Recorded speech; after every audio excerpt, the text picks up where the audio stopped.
Assalamu alaikum students, welcome back to second part of your previous lecture. In this lecture we are going to learn about database management programs. So first of all we will learn what is database. We'll start reading. An orderly collection of records or data stored in a computer is called a database. Database है क्या? Orderly collection. किस चीज़ की? Records की और data की. अब orderly collection क्या होती है? एक तरतीब में अगर हम चीज़ें कलेक्ट करें. मैं यहाँ पे लिखती हूँ कुछ नंबर्स और कुछ नाम वगैरह. यहाँ पे मैं लिखती हूँ बाबर, अली और दाऊद. फिर मैं लिख देती हूँ यहाँ पे 18, 15 एंड 19 और यहाँ पे एक साइड पे मैं लिख देती हूँ मैथ. अब इससे कुछ समझ आ रही है आपको? आई एम श्योर बिल्कुल भी नहीं आ रही होगी समझ कि ये क्या है, कौन से नंबर्स हैं, किसके नाम है, मैथ किस लिए लिखा हुआ है. ये सिर्फ़ एक हमारे पास रॉ डाटा है या रिकॉर्ड है. अब ये हमारे पास डेटाबेस कब बनेगा? जब हम इसको तरतीब देंगे. फ़र्स्ट ऑफ़ ऑल अगर हम इसको तीनों नामों को अगर हम अल्फ़ाबेटिकली ऑर्डर दें तो सबसे पहले हम लिखेंगे अली, सेकंड पे हम लिखेंगे बाबर और थर्ड पे हम लिखेंगे दाऊद. इस तरह से अली, बाबर, दाऊद. उसके बाद हम लिखेंगे कि ये जो नंबर्स हैं ये इनके मैथ के टेस्ट स्कोर हैं.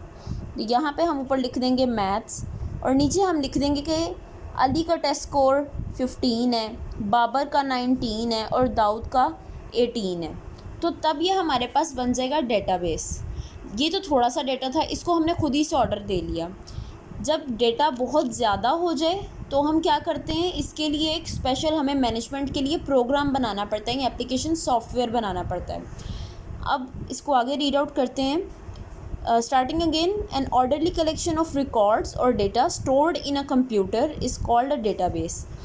Database management programs enable us to store, retrieve and manage a large amount of data. Database management program क्या करते हैं? दे एनेबल अस, हमें इस काबिल बनाते हैं कि हम क्या कर सकें, उस डेटा को स्टोर कर सकें यानी कि इस कंप्यूटर में सेव कर सकें. रिट्रीव क्या होता है? किसी चीज़ को दोबारा से हासिल करना. यानी कि हमें जब ना सिर्फ हम स्टोर करें, स्टोर करके ये नहीं कि हम उसको भूल जाए, जब भी हमें दोबारा ज़रूरत पड़े तो हमें आसानी से वो मिल जाए डेटा, उसको हम सर्च आउट कर सकें. And manage a large amount of data. जिस तरह से ये 3 नाम थे, आपके स्कूल में हो सकता है 500 में भी 600 स्टूडेंट्स हों. उनका अगर आपको सारा का सारा डेटा, उनके नाम, उनके फ़ोन नंबर, उनका ईमेल एड्रेस, उनका टेस्ट स्कोर, उनका रिज़ल्ट वगैरह हर चीज़ अगर आपको स्टोर करनी पड़े तो आपको एक प्रोग्राम की ज़रूरत पड़ेगी. वो बहुत ज़्यादा लार्ज अमाउंट ऑफ डेटा बन जाएगा. उसके लिए हम क्या यूज़ करेंगे? Database management program. Microsoft Access, ये जिस तरह से हम लोगों ने पिछली वीडियो में देखा था कि स्प्रेडशीट के लिए कौन सा हम एप्लीकेशन सॉफ्टवेयर यूज़ करते हैं, माइक्रोसॉफ्ट एक्सेल. इसी तरह से माइक्रोसॉफ्ट की एक और प्रोडक्ट है जिसको हम कहते हैं माइक्रोसॉफ्ट एक्सेस. अब ये क्या है? Microsoft Access is a database management software. हमें जो सॉफ्टवेयर चाहिए था, हमें एक प्रोग्राम चाहिए था, वो हमें सॉफ्टवेयर किसने प्रोवाइड किया? माइक्रोसॉफ्ट ने. और उसने नाम रख दिया माइक्रोसॉफ्ट एक्सेस. और ये क्या है? एक डेटाबेस मैनेजमेंट सॉफ्टवेयर है. किस काम के लिए यूज़ होता है? It helps us to find data easily from a collection of related records and files. Microsoft Access को हम किस लिए यूज़ करते हैं? इससे हम डेटा को ईजीली फाइंड कर सकते हैं. कहाँ से? एक बहुत बड़े रिकॉर्ड्स की या फाइल्स की कलेक्शन में से. ऑलराइट, फ़ाइल का कॉन्सेप्ट अभी बाद में देखते हैं कि फ़ाइल क्या होती है. रिकॉर्ड्स तो कोई भी डेटा को सेव कर दें तो वो हमारे लिए एक रिकॉर्ड्स बन जाते हैं. फ़ाइल इससे थोड़ा सा डिफरेंट है, उसका भी देखते हैं concept. It also enables us to sort data and keep it up to date. sort कहते हैं तरतीब देने को. जब हम तरतीब देते हैं डाटा को तो उसको हम कहते हैं कि डाटा की हमने sorting कर दी है. and keep it up to date.